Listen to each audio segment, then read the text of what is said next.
আসসালামু আলাইকুম ওয়া রাহমাতুল্লাহি ওয়া বারাকাতুহু। মুসলিম উম্মাহর জন্য শবে মেরাজ একটি গুরুত্বপূর্ণ দিন। রজব মাসের ২৭ তারিখে পবিত্র শবে মেরাজ পালন করা হয়ে থাকে। অনেকেই ২০২৫ সালে শবে মেরাজ কত তারিখে ও কী বারে জানতে চেয়েছেন।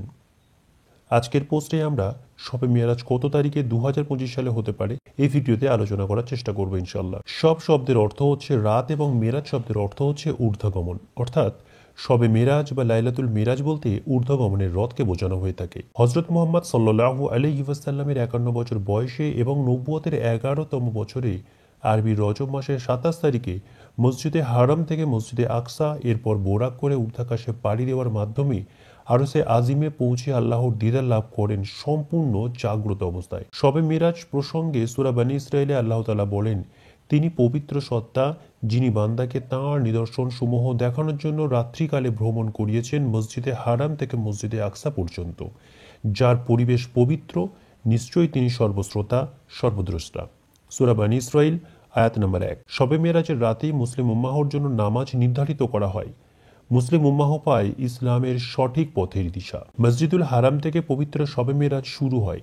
জিব্রাইল আলাইহি ওয়াসাল্লাম প্রিয় নবীজি সাল্লাল্লাহু আলাইহি ওয়াসাল্লামকে বোরাকে করে বাইতুল মুকাদ্দাস মসজিদে নিয়ে যান।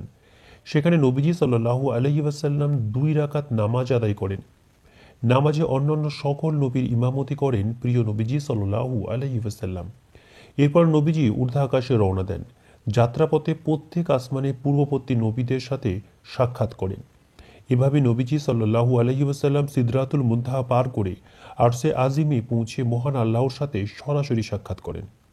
এই সময় আল্লাহর ইচ্ছায় নবীজি সাল্লাল্লাহু আলাইহি ওয়াসাল্লাম নিজে চোখে জান্নাত জাহান্নাম দেখতে পান বেনামাজি বেপর্দা সহ বেশ কিছু পাপের সাজা কেমন হবে সেই সব বিষয়েও।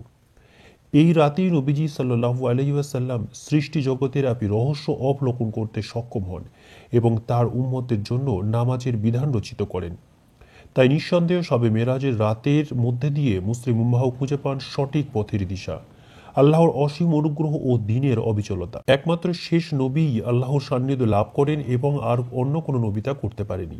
এর দ্বারা স্পষ্ট প্রমাণ যে প্রিয় নবীজি সাল্লাল্লাহু আলাইহি ওয়াসাল্লাম কত দামি বা তার কতটা মর্যাদার অধিকারী।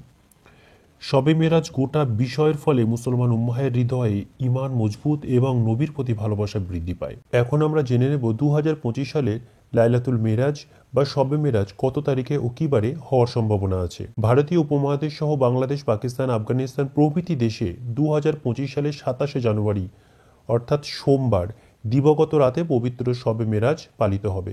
অর্থাৎ মুসলিম জাতি ২৭শে জানুয়ারি সোমবার দিনের শেষের রাত থেকে শুরু করে ২৮শে জানুয়ারি মঙ্গলবার মাগরিব পর্যন্ত শবে মেরাজ ইবাদত হিসাবে পালন করে থাকবেন।